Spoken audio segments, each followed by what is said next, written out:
잠시 다시 기도하시겠습니다. 하나님, 아무리 세상이 어려워도 날씨가 추워도 하나님을 향해 예배하는 것은 절대로 멈출 수가 없습니다.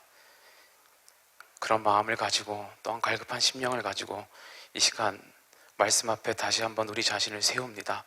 하나님께서 말씀하시고 목자의 음성을 기억하는 양의 심령으로 말씀을 받게 하여 주시옵소서. 감사드리며 예수님 이름으로 기도하옵나이다. 아멘. 제가 개인적으로 참 좋아하는 게 있습니다. 생긴 것만 봤을 때는 먹는 걸 제일 좋아할 것 같은데 먹는 것보다 더 좋아하는 게 있습니다. 뭔가 하면 바로 말하는 겁니다. 저는 말하는 것을 제일 좋아합니다. 제가 제일 잘하는 것을 고르라고 하면 아마 말하는 것을 고를 것 같습니다. 하루 종일 하라고 해도 할 수 있을 것 같습니다. 제 아내는 가끔 어디 가면 제발 말 좀 적게 하라고, 다른 사람 말도 좀 들어주고 하라고 잔소리를 하지만 타고나기를 말하는 것을 좋아하는 걸 어쩔 수 없는 것 같습니다. 마음이 맞고 또 대화 코드가 통하는 사람과 말을 한다는 것은 저에게 참 즐거운 일인 것 같습니다. 그런데 제가 개인적으로 참 힘들어하는 일이 있습니다. 뭘까요? 말을 안 하는 것 아닙니다.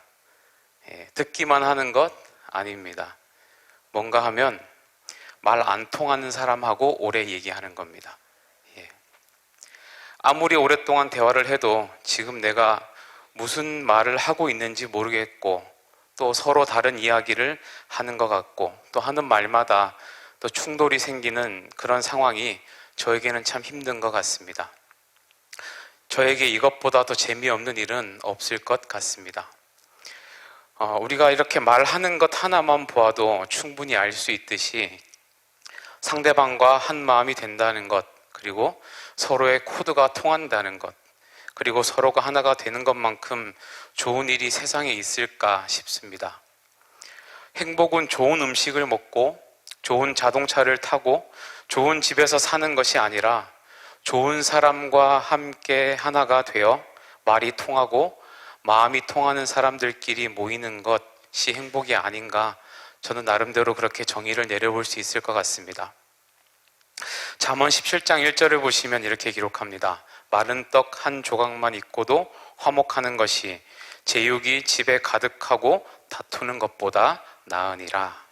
다시 말하면 고기 반찬이 가득한 부잣집이라고 해도 밤낮 다투고 산다면 마른 떡 한 조각만 가지고도 서로 사랑하며 하나 되어 사는 것보다 못하다는 말씀입니다. 너무도 당연한 말씀이 아닐 수 없습니다.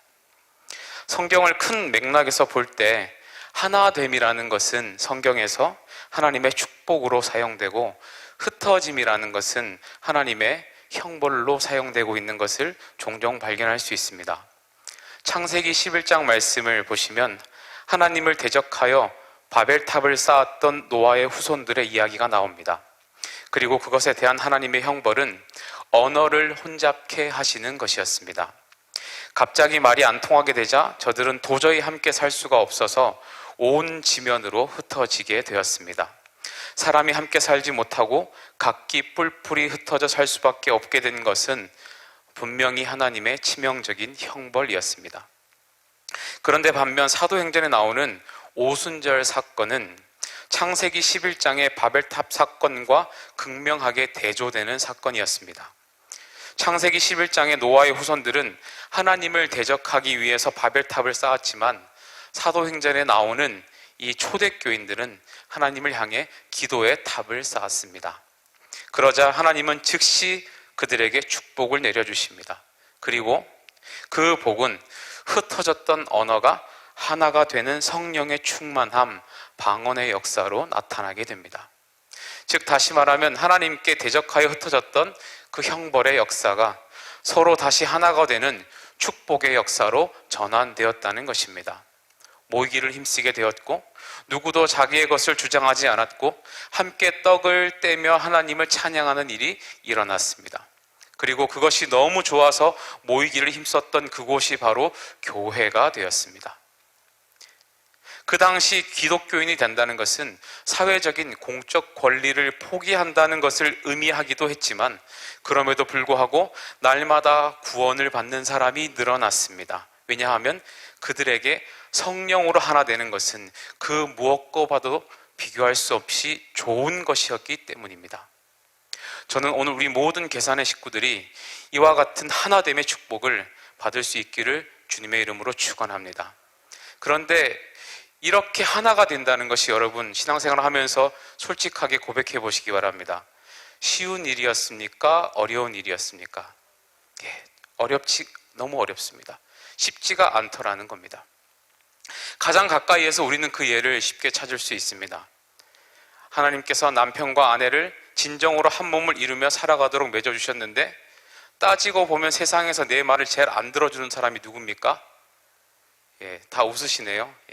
부부관계입니다. 오죽하면 남편은 남편 말만 들어준다고 해서 남편이라고 합니다. 아이들과는 어떠신가요? 요즘은 핸드폰이 워낙 발달해서 그런지 한 집에 있으면서도 카톡으로 서로 이야기를 한답니다. 방에 있으면서 조금만 나와서 이야기하면 될 것을 방 안에서 그렇게 문자로 이야기하는 집을 하나님이 보실 때 하나 되는 모습이라고 인정해 주실까요? 여러분, 교회는 어떻습니까? 보통 성도들이 다른 교회에 대해서 물을 때 가장 먼저 물어보는 것이 뭘까요? 그 교회 성도는 얼마나 모여? 그 교회 건물은 어때? 그 교회 1년 예산은 얼마나 돼? 라는 것을 먼저 물어봅니다. 그 교회는 얼마나 서로 사랑하며 하나 되는 아름다운 모습이 있어? 그 교회는 정말로 성령이 하나 되게 하신 것을 힘써 지키는 모습이 있어? 라는 것은 잘 물어보지 않습니다. 부끄럽지만 솔직히 우리의 대화와 관심사가 그렇습니다. 오늘 본문은 우리들에게 성령이 하나 되게 하신 것을 힘써 지켜야 한다라고 말씀하고 있습니다. 성령은 언제나 우리를 하나 되게 합니다. 반면에 악한 영은 언제나 우리를 하나 되게 하지 못합니다. 우리를 하나 되게 하는 것은 성령의 역사요, 아무리 그럴듯하게 보여도 하나 되지 못하게 하는 것은 악한 세력의 역사라는 것입니다. 단테라는 유명한 작가의 글 신곡이라는 글에 보면 지옥을 여행하는 이야기가 나옵니다. 그 책에서 묘사하기를 지옥이 총 지하 28층으로 되어 있다라고 나옵니다. 그리고 지하 1층에는 아주 조그만 잘못을 한 사람들이 들어가 있고, 그 아래로 내려가면 내려갈수록 점점 나쁜 짓을 한 사람들, 좀 더 큰 죄를 지은 사람들이 밑으로 내려가 있다라는 내용이 나옵니다. 한 가지 당부드리는 것은, 어디 가서 앞뒤 문맥 다 잘라 먹고 계산교에 먹는 거 좋아하게 생긴 부목사가 그랬는데 지옥이 지하 28층이라 그러더라, 이렇게 얘기하시면 안 됩니다. 저는 분명히 단테의 신곡에 나오는 얘기라고 말씀을 분명히 드렸습니다. 그런데 흥미로운 사실은요, 그 제일 마지막 층, 지하 28층에 들어가 있는 사람들이 어떤 사람들이었을까요? 우리가 흔히 생각하기를 살인범, 사기꾼, 전쟁을 일으킨 사람, 폭동을 일으킨 사람, 이런 사람들이라고 유추를 하기 쉬운데요, 놀랍게도 그 지하 28층에는 분열주의자들이 들어가 있는 것으로 기록하고 있습니다. 그러니까 분열주의자들이 뭡니까? 하나됨을 해치는 그런 사람들이 제일 나쁜 사람들이라고 평가를 받는 겁니다. 사람이 글로 쓴 그 세계에서도 가장 나쁘게 보는 사람들이 분열주의자들이고, 하나님이 보신 그 성경의 가치 속에서도 가장 나쁘게 보시는 행동과 삶의 태도가 무엇인가 하면 바로 자기 자신의 이익만을 추구하며 분열을 조장하는 사람들이라는 겁니다. 그런데 또 한 가지 참 어려운 것이 무엇인가 하면, 이런 분열주의자들이 항상 잘못된 말만 하는 것은 아니더라는 겁니다. 아마 상대방이 항상 틀린 말만 하면 자기 유익만 챙기려고 한다면 우리가 구별하기 쉬울 겁니다. 그런데 문제는 그러한 분열주의자들도 때로는 옳은 얘기를 하더라는 겁니다. 아니, 사실상 무언가에 대해서 비판적이고 잘못된 것을 지적하는 이야기를 할 때는 우리보다 훨씬 더 정확한 시각에서 잘못을 지적하는 것을 볼 수 있습니다. 소위 그 기독교 안티 사이트라는 곳을 한번 가보시기 바랍니다. 그들이 비판하는 내용을 읽고 있으면 사실상 우리가 반박할 내용이 별로 없습니다. 거의 다 맞는 말입니다. 그리고 어떤 것들은 정말 우리가 듣고 새겨야 하는 내용들도 있습니다. 그런데 그러한 종류의 사람들이 가지고 있는 근본적인 문제가 무엇입니까? 그들은 비판만 하고 잘못을 지적하기만 하지 우리가 바른 모습으로 변화되는 것은 원치 않는다는 겁니다. 사랑하는 마음 없이 그냥 비판하고 비난만 하기 때문에 정작 그들의 비판을 충고를 듣고 우리가 마음의 찔림을 받아서 우리가 변해야지라는 그 변화를 선택해도 그들은 또 다른 흠을 잡고 비판을 시작합니다. 왜 그럴까요? 그들의 목적은 우리의 하나됨을 무너뜨리는 것이 그들의 목적이지 우리가 바르게 변화되는 것은 관심이 없기 때문에 그렇습니다. 마찬가지로 사탄이 언제나 옳지 못하고 잘못된 것으로만 우리를 도전하는가라는 질문을 하면 대답은 그렇지 않습니다. 오히려 그렇지 않을 때가 더 많습니다.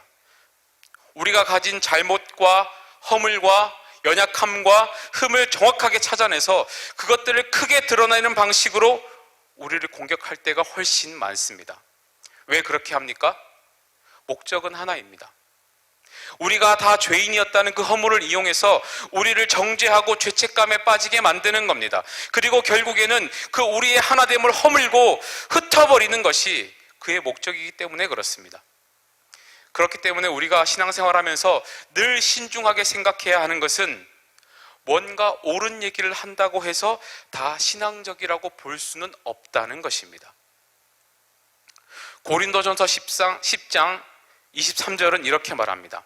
모든 것이 가하나 모든 것이 유익한 것은 아니요 모든 것이 가하나 모든 것이 덕을 세우는 것은 아니니. 무슨 말입니까? 옳고 그름의 문제로만 교회를 바라보고 그 상황을 판단하면 덕을 세우는 일이나 유익이 되는 일은 할 수 없게 된다는 말을 하고 있는 겁니다. 옳고 그름의 문제보다 더 중요한 것이 있는데 그것이 바로 사랑하는 것이라는 겁니다. 사랑으로 하나 되는 그것, 사랑으로 우리가 하나 되는 그 길, 그것이 하나님이 진정 우리에게 원하시는 모습이라는 겁니다. 오늘 하나님께서는 분명히 우리에게 이렇게 말씀하십니다. 성령이 하나 되게 하신 것을 힘써 지키라. 여러분, 우리는 무엇보다 성령이 하나 되게 하신 것을 힘써 지켜야 하는 사람들입니다. 성령도 하나이고 세례도 하나이고 믿음도 하나이고 하나님도 한 분이듯이 우리 역시도 하나됨을 힘써 지키며 살아야 합니다. 그러면 어떻게 하면 우리가 하나됨을 지켜 살 수 있습니까? 2절 말씀은 이렇게 우리를 권면합니다. 2절 말씀을 우리가 함께 읽어보겠습니다. 시작. 모든 겸손과 온유로 하고 오래 참음으로 사랑 가운데서 서로 용납하고. 아멘.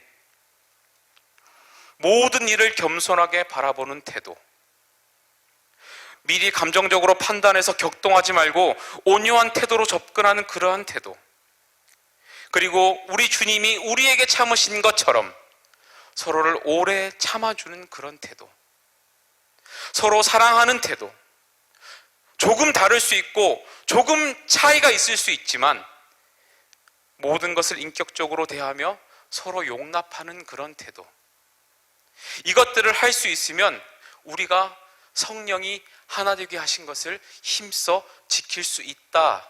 오늘 성경이 우리에게 도전하는 것입니다. 요즘 교회의 상황들을 보면 참 여러 가지로 마음이 아픕니다. 코로나19라는 통제되지 않는 감염병이 온 세계를 아프게 하고 또 감염에 대한 공포와 두려움이 우리의 삶과 생활 패턴 모두를 사실상 바꾸고 있습니다. 심지어 우리가 목숨과도 바꿀 수 없는 이 예배가 제대로 드려지지 않을 수도 있는 그런 안타까운 상황이 반복적으로 일어나고 있습니다. 그런데 그러한 상황보다 더 가슴 아픈 것은 이러한 상황을 대하는 태도의 차이 때문에 교회 안에 분열이 일어나고 있다는 겁니다. 성도들이 분열되고 있습니다. 가정이 분열되고 있는 겁니다. 2주 전에 제가 맡은 부서에서는 고3부와 연합해서 수능 위로 예배를 드렸습니다. 참 은혜롭게 예배를 잘 드렸습니다. 평소에 나오지 않던 친구들도 많이 나와서 함께 찬양 드리고 예배 드리니 너무 좋았습니다. 그런데 한 친구가 예배가 끝나고 한참 후에 교회를 찾아왔습니다. 왜 이렇게 늦었냐고 물으니 본인은 오랜만에 교회를 가려고 했는데 부모님이 못 가게 했다는 겁니다. 그래서 끝까지 가겠다고 버티고 고집 피우다가 부모님께 크게 야단 맞고 싸우고 그냥 집을 나왔다라고 얘기를 했습니다.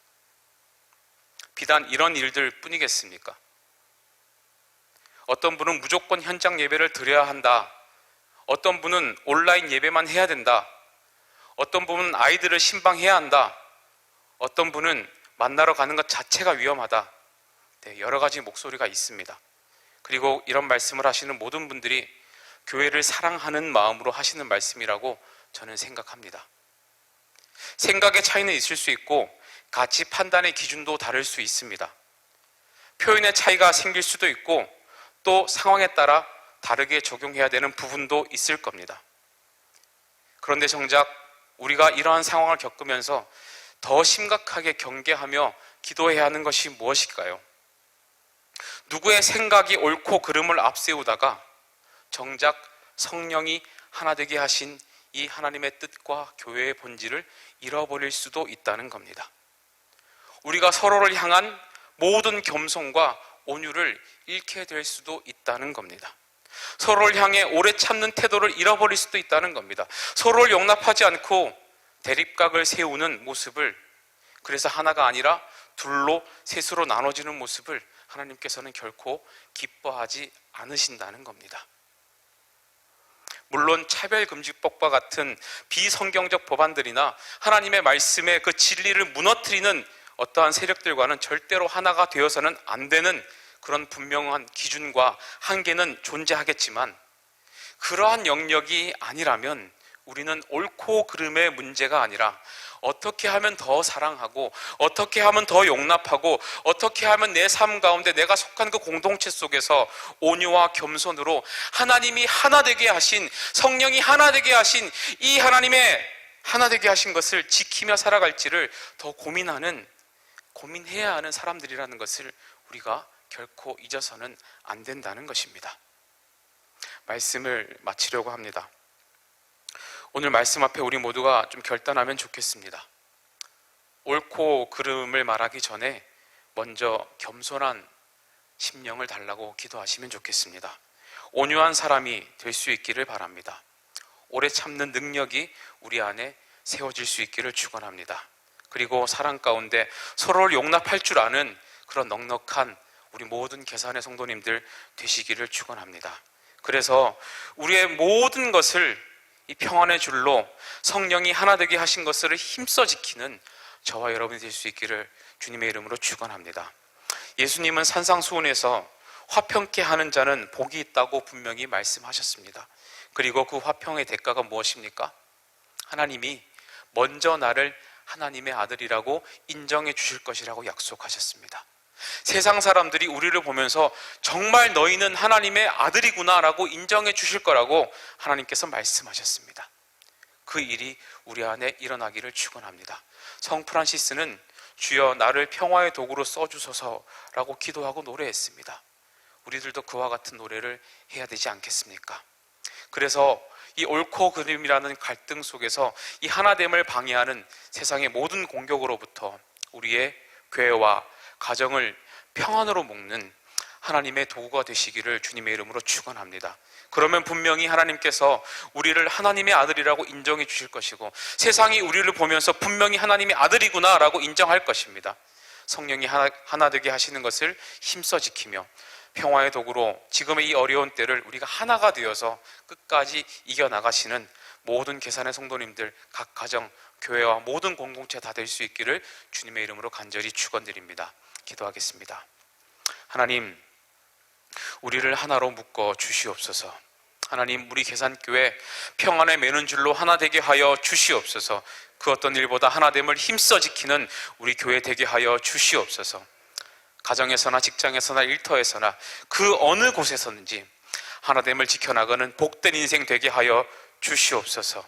우리가 살아가는 상황이 참 어렵고 코로나로 어떻게 해야 되는지 같이 판단이 어려운 시기를 우리가 살아가고 있지만 그 어떤 상황에서도 늘 겸손하게 하시고 늘 온유한 자세로 다른 사람을 섬기게 하시며 사랑하고 용납하고 평안한 삶을 주셔서 하나님께서 사랑으로 묶으신 이 공동체를 끝까지 지켜나가는 하나님의 자녀들 다 되게 하여 주시옵소서. 감사드리며 예수님의 이름으로 기도하옵나이다. 아멘.